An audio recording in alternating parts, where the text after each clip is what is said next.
Good evening. I'm Shayna Humphreys, and breaking news today in the UAW strike. General Motors is racing to get a deal done and made a key move when it comes to pay. CBS News Detroit's Ibrahim Samra is on your block in Pontiac with the latest.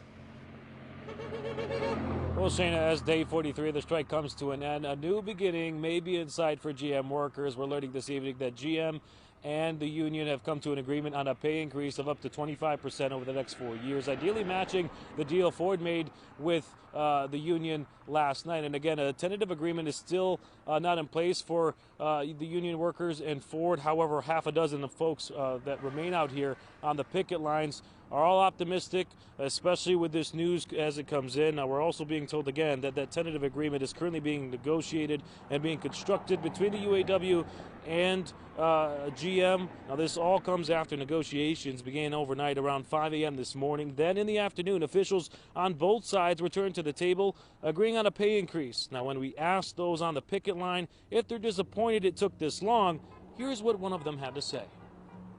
Not necessarily. I mean, that's part of the process. I'm third generation GM, so I've dealt with it for quite a time, seeing my friends, family members, and everybody's gone through it, and I've gone through it at one point in time when I was a kid with family members and stuff, so it's just part of the process that we got to deal with being a union member.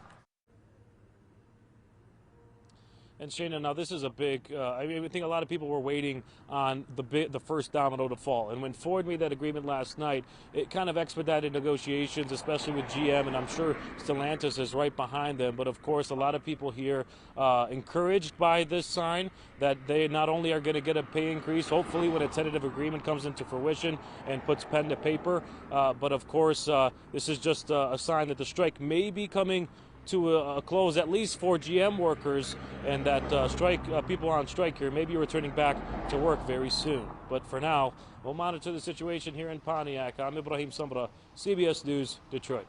Yeah, a lot of hope out there that that Ford deal will have that domino effect. Thanks, Ibrahim.